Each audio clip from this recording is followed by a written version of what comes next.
Well, Kay seemed in a pretty good mood today.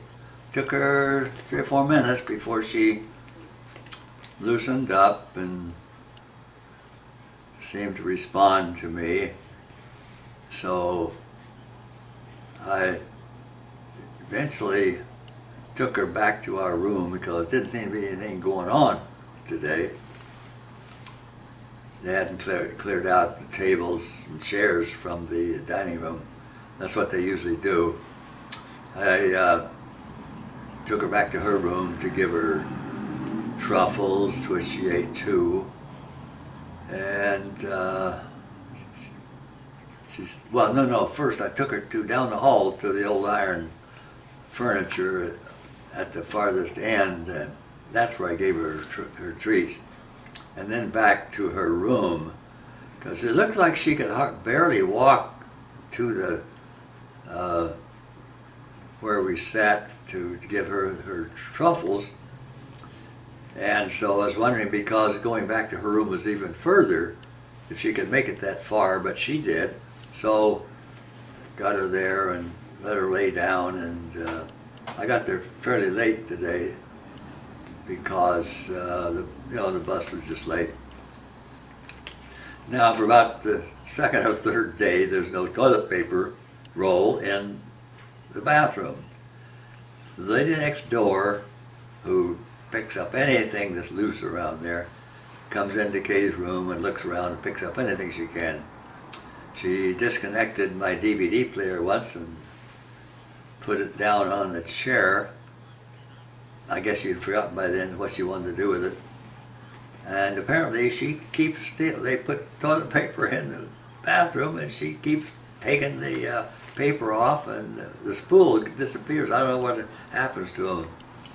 So anyway, she's a pain. She hit me the other day when she came in there and tried to tell me, I was with Kay, that was her room. And I managed to get her to come to her room. I said, "No, that's your room." But she didn't. She went back in. That was the day that Kay got sick, I think it was. But I had to call one of the caregivers to come in and take her to her room. They closed the door to our room, and we weren't bothered anymore that time. But when I was telling her that no, that was not her room, she hit out at me. Well, hit me. She didn't mouth anything, so I didn't say anything about it. This is the first I've said. But she began to be a pain with everything she takes. She took the folding chair. First she took the pillow, then the folding chair. For a while she was taking one of the pillows on the bed. I guess she figured, well, one person on this bed, you don't need two pillows. And the DVD player, the remotes disappear. One day, however, I found two in the top drawer of Kay's chest of drawers.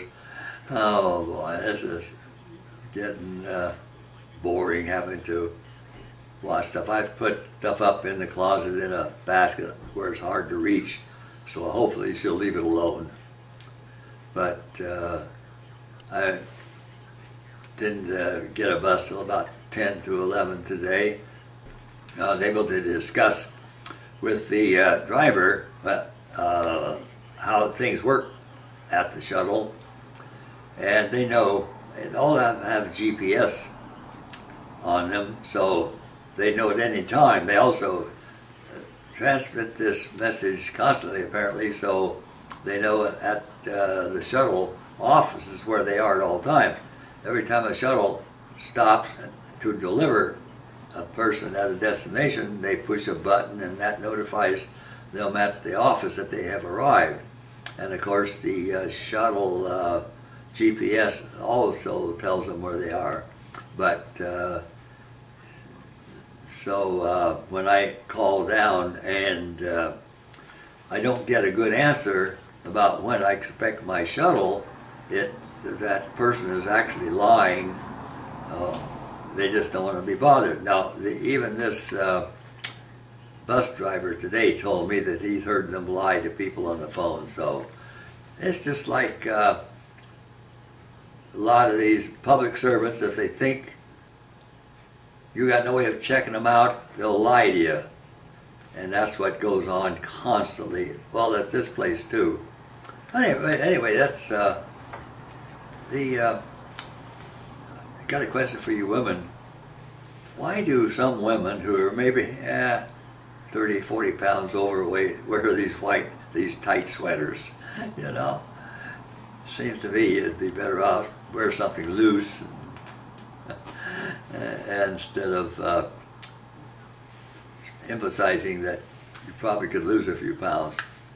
I've noticed that there's one gal here that seems to do that every day. But anyway, we'll go to something else now. Some other subject, please.